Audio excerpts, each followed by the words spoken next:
Doctor বারবার আমার pant খুলে সবার সামনে চেক করেছে আমার যৌনাঙ্গটা কেমন, এভাবে ছুরি দিয়ে দিয়ে খুঁচিয়ে দেখেছে যে আমার যৌনাঙ্গটা আসলে দেখতে কেমন।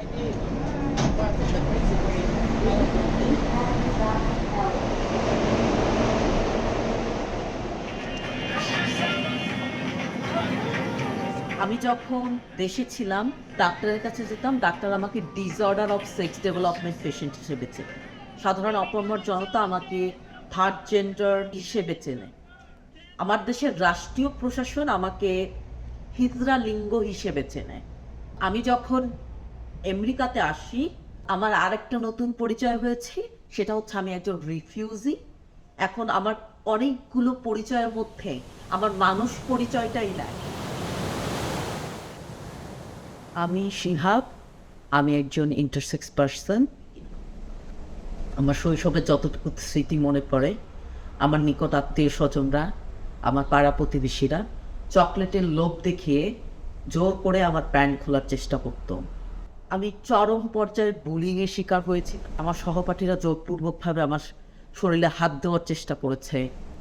অনেক সময় আমার সহপাঠীরা বলেছে, কি রে তোর যৌনাঙ্গের সাথে আমার যৌনাঙ্গের মাপ দিবি কিনা।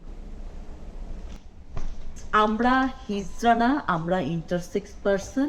ইন্টারসেক্স মানুষ একটি ডিফারেন্ট সেক্স অর্গান নিয়ে এবং ইন্টারনাল বা এক্সটার্নাল কন্ডিশন নিয়ে জন্মগ্রহণ করেছে। আমাদের যে যৌনাঙ্গের গঠনটা সেটা হচ্ছে যে এই ছেলে এবং মেয়ে থেকে একটি ভিন্ন যৌনাঙ্গ।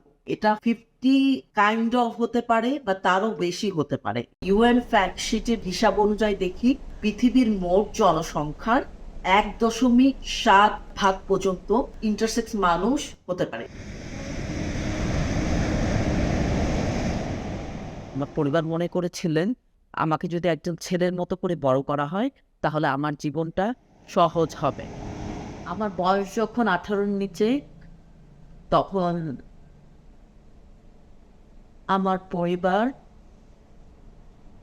এবং ডাক্তাররা মিলে আমার সম্মতি ছাড়াই আমার শরীর থেকে ইউট্রাস ওভারি কেটে ফেলেছিলেন এবং আমাকে দীর্ঘদিন ধরে ছেলেদের টেস্টোস্টেরন হরমোন থেরাপি দেওয়া হয়েছিল। আমি শারীরিক এবং মানসিকভাবে একদম বিপর্যস্ত অবস্থায় ছিলাম।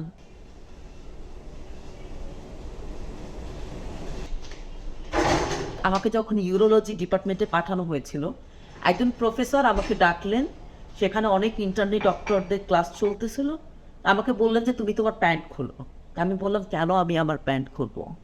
আমাকে তারপর একটা ধমক দিয়ে বলে, খোলো, আমি তোমার ডক্টর বলতেছি, এই জন্য তুমি প্যান্ট খুলবা। আমার যৌনাঙ্গটা ধরে দেখাচ্ছে যে দেখো ডেসডির সেক্স কন্ডিশনটা ঠিক এরকম হয়। এই জিনিসগুলো আমাকে খুব কষ্ট দিয়েছিল। এই শরীরটা আমার, এই শরীরটাকে আমাকে বহন করতে হবে। হ্যাঁ, এই শরীরটা কোনো রাষ্ট্র বহন করবে না, এই শরীরটা কোনো সরকার বহন করবে না, এই শরীরটা কোনো পরিবার বহন করবে না। এটা আমার শরীর, এটা একান্তই আমার অধিকার। আমার মা যদি ছেঁড়া কাপড় পরে থাকে তারপরও সে আমার মা। দেশটা আমার কাছে মার মতো। কিন্তু আজকে আমি আমার মা, আমার দেশকে আমি ফেলে চলে এসেছি, জীবনে যুদ্ধ করে যাচ্ছি শুধুমাত্র আমার সেক্স আইডেন্টিটির জন্য। চলে আসতে বাধ্য হয়েছি কারণ এই দেশ, এই দেশের নিয়মগুলো প্রতিনিয়ত আমার মানবাধিকার লঙ্ঘন করেছে। আমার শরীরটাকে কেটে কেটে কেটে কষায়ের মতো টুকরো টুকরো করেছে।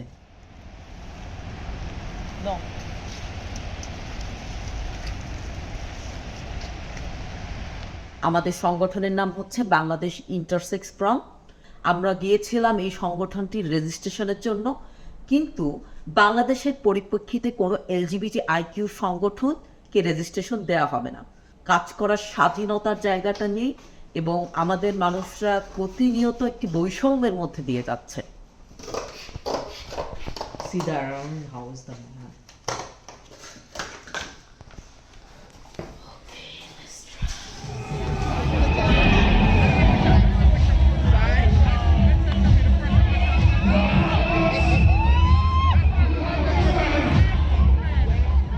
এলজিবিটি আইকিউ পিপল হচ্ছে মার্জিনাল সেই দেশে, কিন্তু তাদের মধ্য থেকেও মার্জিনাল হচ্ছে যে এই ইন্টারসেক্স পিপল।